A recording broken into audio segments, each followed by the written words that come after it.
และตอนนี้ก่อนที่เป็นร้องเพลงกับนุ่มจีน้อยกันนุ่มจีน้อยมีอีกหนึ่งผลิตภัณฑ์เป็นผลิตภัณฑ์ใหม่ตัวนี้เกี่ยวกับว่า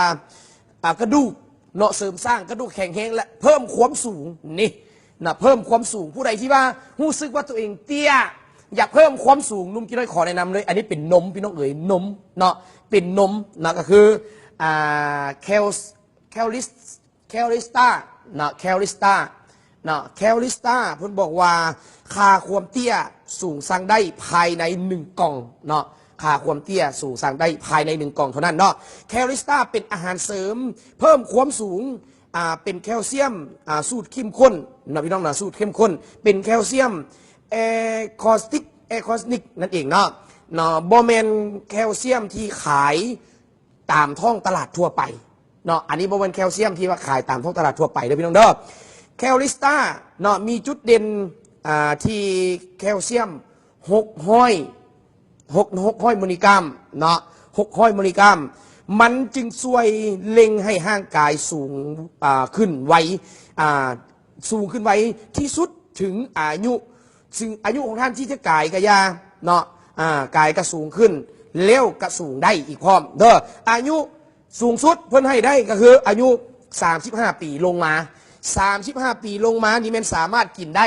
เนาะเพื่อเพิ่มความสูงของท่านเดี๋ยวพี่น้องเด้อเพิ่มความสูงของท่านได้แบบสบายๆอายุ36 ปีขึ้นไปแมนสามารถกินได้แมนสามารถกินได้เพื่อเสริมสร้างกระดูกแข็งแรงร่างกายแข็งแรงหรือว่าสุขภาพแข็งแรงนั่นเองเด้อส่วนประกอบเนาะที่สำคัญก็คือมีกระดูกอ่อนจากปลาสลามนะแล้วก็มีอาริจินินนะและมีวิตามินซีและวิตามิน B3 อีกพร้อมเดี๋ยวพี่น้องนะนอกจากนี้ยังมีส่วนผสม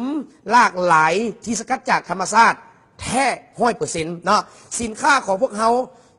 สะอาดปลอดภัย100%มีใบรับรองจากแพทย์และมีอย.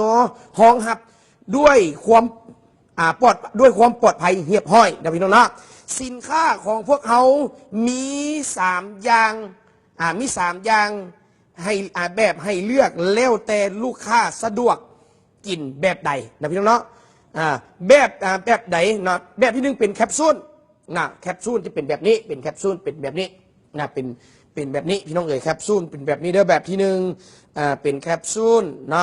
แบบที่2เป็นนมผงเป็นกล่องนี่แบบที่2คือเป็นนมผงแบบที่2เป็นนมผงเข้มข้นและแบบที่3ก็คือนมอัดเม็ดเนาะนมอัดเม็ดเนาะสูตรเข้มข้นก็คือเป็นกล่องสี่เหลี่ยมนี่เป็นกล่องสี่เหลี่ยมนี่อันนี้เป็นนมเนาะเป็นนมวาซันซะเด้อ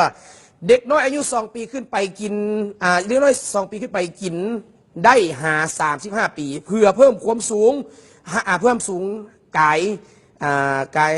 เพิ่นบอกว่าเพิ่มความสูงได้เนาะกายนั่นแมนกินเพื่อสุขภาพเด็กน้อย